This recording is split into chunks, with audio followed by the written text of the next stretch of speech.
Hey guys, this is Kamikaze-kun, and today I'm going to be doing my pickup video for the month of May. I mean, yeah, it's going into June, but a lot of the stuff I unfortunately had to wait an extended period of time on. Because of recent events, usually now I try to stick with my pickup video being at the very end of each and every month, instead of how I was doing it before, which was almost every single week. So with that said, before I get started, I wanted to give a shout out to my good friend Ms. Croft. If you have not yet checked out her channel, there will be links down below to that as well. Do check her out. She's a very good friend of mine, a very supportive friend, and if you haven't seen her yet, if you've seen my Wednesday Night Arcade, she is, my guest on that show as well. So, before I start with my pickups though, I'd like to show you guys a few things that Ms. Croft and her boyfriend had sent to me. Now, about 2 years ago, Ms. Croft and we decided to buy a canoe, and I don't exactly know the what or when of this canoe. Honestly, we were thinking about just reselling it, and it just got passed back and forth, and finally I believe they found a seller, or they didn't. I don't necessarily know all the details on it, but we didn't pay a lot for it. So in exchange for my part of this canoe, they decided to give me my very own Xbox One. Now, this is the only current gen console I did not own, so thank you again, Jeremy and Ms. Croft, for this. This is really awesome. Along with it too, they had given me some games to go with it. There is, let's see, this game called, I can get the glare off it, No Man's Sky.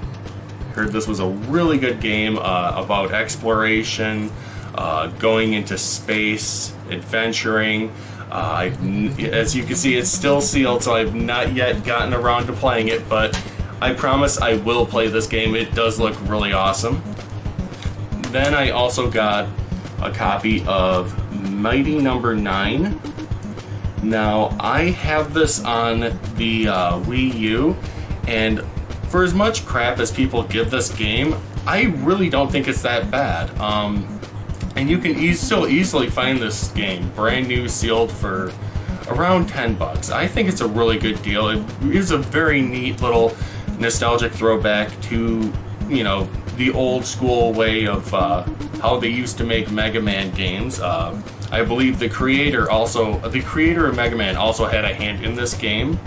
A lot of people crapped on it, but again, I don't really see any problems with it.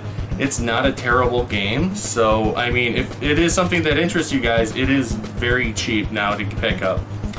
And then there was this title called Subnautica. This game is about deep sea exploration. The only reason why I know anything about this game is watching Markiplier's Let's Plays of this, which were absolutely hilarious. So yeah, I do really want to try this one out too. Then they had gotten it was just a random assortment of games, and most of them I already had, but they decided they were going to give me a couple of discs that they knew I didn't have. A disc for Xbox Live, the online startup disc for the PlayStation 2. Now, let's see here. The web browser for the Sega Dreamcast. And they also found me a Sega CD game. I mean, it's loose, but it's a Sega CD game. You don't necessarily find these every day.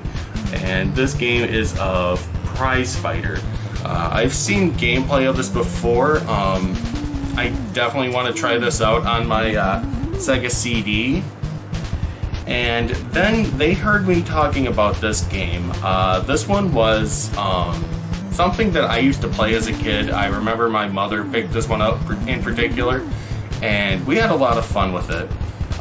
Did not think they were picking this up for me though, but that game is Young Merlin on the Super Nintendo. It's a really interesting game. I want to say it's kind of like The Legend of Zelda, but there's not really a whole lot of combat, but there is a lot of like puzzle solving. So if you're thinking maybe like Legend of Zelda crossed with The Adventures of Dizzy, you would probably get Young Merlin. Now, when I got my Xbox One, I also decided to pick up a couple games of my own. I went with Ms. Croft's recommendation and picked up Minecraft Story Mode. I believe this is, episodes 1 through 8. Now, I'm not familiar with Telltale Games. This is actually my first Telltale Games game that I've ever purchased. A lot of people have been telling me though that they were really good, so if you guys have any other recommendations for games made by them, please do leave them in the comments below, because I really want to check them out. And then this one was kind of a bit of a deception for me. Now, don't get me wrong, this is an amazing game, Metal Gear Solid 5. I picked this game up for about $13 at Walmart. But the thing of this was I did not realize this was Metal Gear Solid 5. This is supposed to be the definitive version of this game. But if you had seen it from the side, you can just barely make out that Roman numeral right there. So when I had originally purchased this, I thought I had bought like a Metal Gear Solid collection, which would have been awesome to see every Metal Gear Solid game in HD. Konami? Just something to think about, guys. Now, this next console I'm going to show you guys, Wartrain and I were talking about a month ago about having our console supported in HD format and ways that we were, planning to do that. I had seen that Hyperkin was offering, they have their own little HD cables on the Limited Run Games website, and for $30 you could have, your Super Nintendo, your N64, your GameCube, Wii, just about any console that existed around that time, or really I should say any popular system that existed around that time. They sell HD cords that are supported by those consoles, and you could plug them right into your HD TV. I believe it upscales it to 480, if I'm not mistaken. And we went back and forth about what our methods, what our planned methods were. Well, I decided, since I wanted a bunch of consoles in HD, that I was going to get myself a Retron 5. Now, the great thing about this console is it supports the Nintendo, the Famicom, the Super Nintendo, the Super Famicom, the Mega Drive, the Sega Genesis, Game Boy, Game Boy Advance, and Game Boy Color. And another beautiful thing about this console too is it also supports translation patches, which that to me was a big seller, because I'm really into a lot of import games, like especially Famicom and Sega Saturn, which unfortunately Sega Saturn there's no way to convert any sort of translation over, so that one's still kind of a work in progress. But there's a game that I just picked up specifically to use on the Retron 5, which I will get to showing you guys later. But these translation patches, they're really nice. I'm planning to buy a whole bunch of RPGs we may have missed here in the United States on the Nintendo and the Super Nintendo, and who knows, maybe I'll find something on the Mega Drive that I really, will be able to resonate with it. I'm not too familiar with their Japanese library, so eventually I'm going to end up getting around to that. So this next stack of games, there's nothing really in any particular order. This game here, I actually used to have, back when this came out, Mass Effect 3. Did I like it? Not so much. I was more of a fan of the original 2, but I found this on sale for like $5 sitting in a bin. So I was like, you know what, maybe I can give this another chance, and you know, maybe it can kind of redeem itself. Now this one, as you guys may or may not know, I'm a huge fan of Spider-Man, and the game I had picked up was, what was it? Spider-Man: The Edge of Time for the Wii. I'm really trying to beef up my Wii collection, and well, I had seen that there was Spider-Man 2099 in this game, and I was like, oh my god, I have to give this a shot, because I love Spider-Man 2099 actually even more than the original. It looks really cool.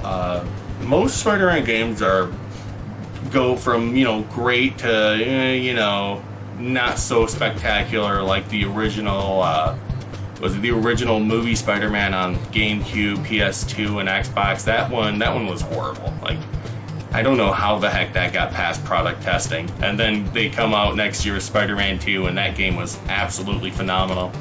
And speaking of Spider-Man, this next game, this was one that I had when I was young, and unfortunately I got rid of it, and thinking about it now, it was really stupid, but I ended up picking up a copy of Maximum Carnage on the Sega Genesis. As far as a beat-em-up goes, it's not phenomenal by any means. Like, if you were to look for a beat-em-up, you know, Streets of Rage, Manhattan, is it Manhattan? No, it's the Hyperstone Heist. Yeah, for Ninja Turtles Hyperstone Heist. There are plenty of other beat-em-ups that far outdo this game, but as far as gameplay, music, graphics go, this is okay. This is an okay game. This is more of a nostalgic sort of thing for me, because I used to play this all the time. I could never beat it though. Like, I would get as far as Venom and just have my ass handed to me.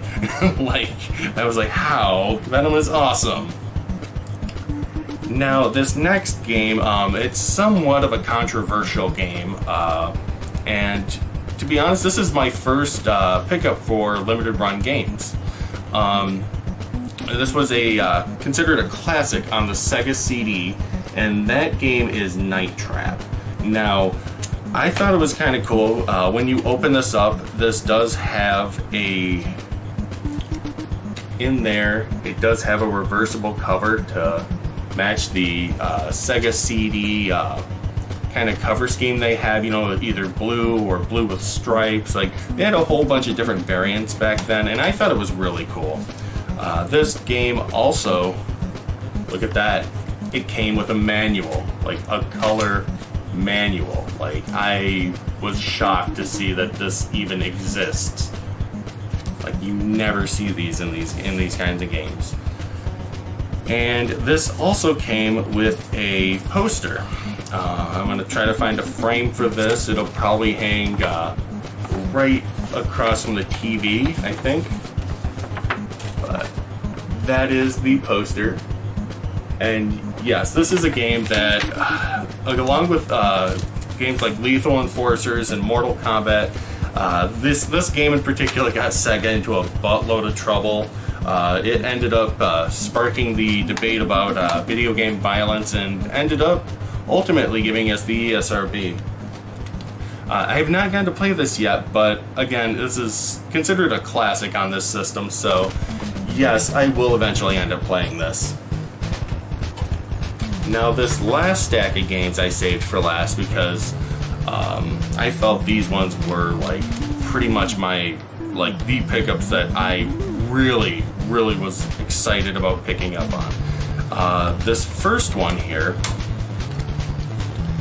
because my daughter is a huge fan of the Donkey Kong series, and I'm not talking like Donkey Kong Country or Donkey Kong Country Returns, but she is a fan of like the original NES Donkey Kong and Donkey Kong Jr.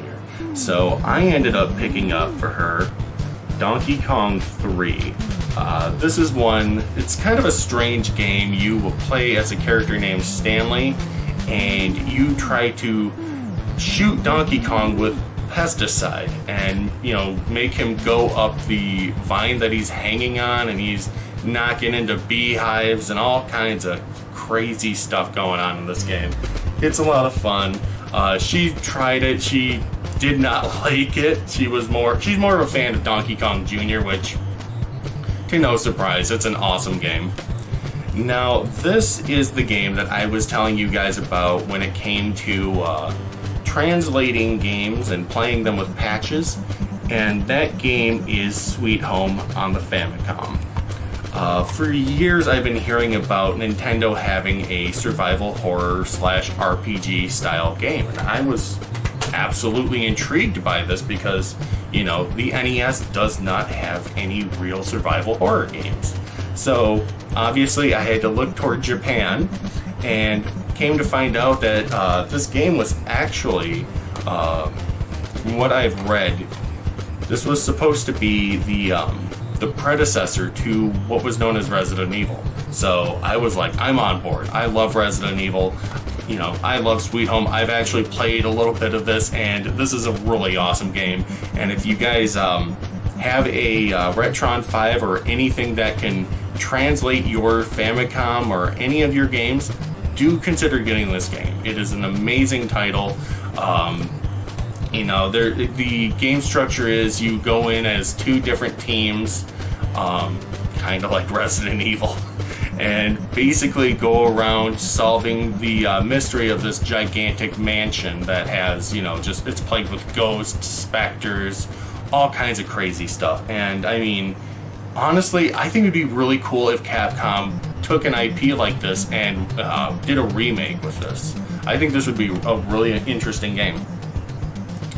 Now, as many of you may know, I am a huge PlayStation 1 fan, and I could not resist this offer a friend of mine was made toward me. He was like, hey, if you buy a bunch of these games, if you buy 2, get 1 free, so on and so forth, we'll work out some kind of deal. And that deal turned out with me being like, okay, well, I'm going to send some of these games out to some of my friends here on YouTube, and, because, like, a lot of them I had, but, like, for the prices they were offering these at, I couldn't resist.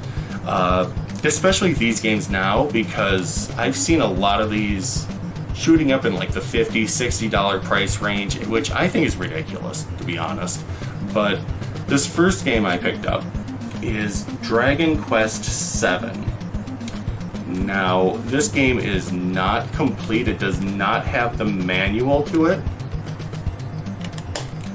Let me see here. Yep, here is disc 2. But I've been told that this is probably one of the longest Dragon Quest games. It's called Dragon Warrior, but I call them Dragon Quest. But I've heard that this is probably one of the longest games in the series, which, I'll be honest, the only one I've ever beaten is the first one on the NES, so I really want to play this one too, but I'm like, I really need to set aside some time for this game. Now, this next game here, I'm also a huge fan of games like Final Fantasy Tactics, Eternal Eyes, and this one really is not much different. This game is Vandal Hearts. It is a strategy RPG. This one is complete. It only comes with 1 disc. It was one of those weird games. It has a really big manual, so that's why, it needs to, the manual needs its own little CD spot. But there's the game. This looks really awesome too. Really excited about being able to play this. And this next one I have here is, it's kind of like, I think it's more like Zelda, with a lot more emphasis on puzzle solving, and that is Alundra 2. This game also complete, disc and manual. I don't know too much about this series. This is the first one I've actually ever played. I would love to find myself a copy of Alundra 1, just because I'm one of those kind of people that I really enjoy playing a series from where it started and then progressively, getting into those titles. Now, I have 2 more items here in my pickups. The last one I'm actually going to do a separate video on, just because it's just such an incredible item. But this last game that I have here, this is one I've had on my wish list for many years, and that is Castlevania Chronicles. If you're not familiar with this game, it would not be that big of a surprise. This game came out during the tail end of the PlayStation's life cycle. Like, there was not that much advertisement for it, there was not much hype for it. What it is generally, there was a computer system in Japan. This game came out originally in 1993 for it. I think it might have been the PCX. I'm not quite sure. I'll have to look it up, but not much was really known about that game at the time. And then they re-released it, upgraded the graphics a little bit, and ported it to the PlayStation 1. Now, the reason I fully believe that not a lot of people have really heard about it, even myself, originally I had not known this game had been released. I had found out about this game one day surfing the PlayStation Store back when the PS3 was relevant. And I picked this up and Symphony of the Night, and I want to say at least a month later, this game was no longer supported on the PlayStation Store. So I feel like this game really has like a lot of mystery shrouding it. That and the fact that like there's no like real consistency with this game when it comes to it actually being released to the public. But it is a fantastic title. Like I said, it is sort of a remake of the original, kind of like in a sense that, you know, Super Castlevania was supposed to be a Castlevania remake, but, you know, there were different stages, different enemies, different level layouts. But of all the Castlevania games that exist, this one happens to be my favorite. Like, right next to, like, Symphony and the original Castlevania, this is number 1. Like, this, just, for me, it is, like, top tier. No other Castlevania game can ever top this game, in my own personal opinion. So, within the next couple of days, I will be showing you guys the last item that I had picked up. But until then, I would like to leave off with that. If you guys do love my content, please do consider subscribing to my channel. I update my channel every week, and we also do a Let's Play Wednesday Night Arcade every Wednesday night at 8 p.m. Eastern Time. Thank you guys again, though, for tuning in and checking out my content and seeing what I had to pick up for this last month. And until next time, guys, thank you for watching.